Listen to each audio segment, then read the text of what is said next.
Eu disse pra vocês que nós ia fazer a fogueira, não disse? Então, é hoje.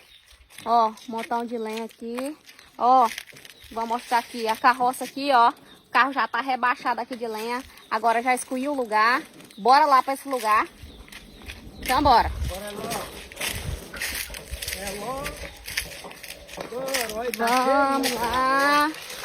Ó, cheio de lenha aqui. Aí nós vamos levar pra ali e fazer uma fogueira bem ajeitada. Ainda vou pegar umas batatas, que é bom assar batata, né? Aí, ó.